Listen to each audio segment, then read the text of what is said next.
Ang mabuting balita ng Panginoon, ayon kay San Juan.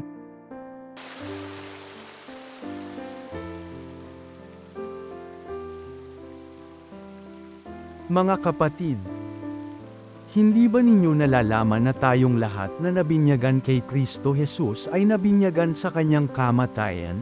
Sa makatwid, tayo'y namatay at nalibing na kasama niya sa pamamagitan ng binyag upang kung paanong binuhay na muli si Kristo sa pamamagitan ng dakilang kapangyarihan ng Ama, tayo na may mabuhay sa isang bagong pamumuhay.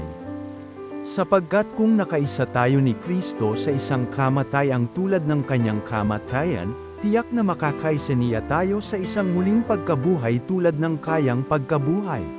Alam natin na ang dati nating pagkatao ay ipinakung kasama niya upang mamatay ang makasalanang katawan at nang hindi na tayo maalipin pa ng kasalanan.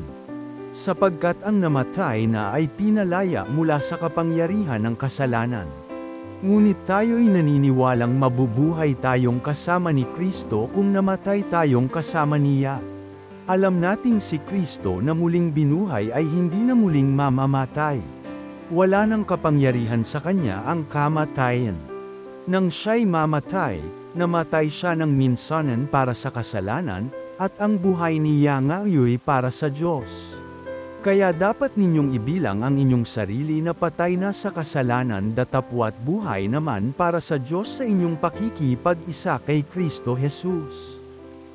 Ang mabuting balita ng Panginoon.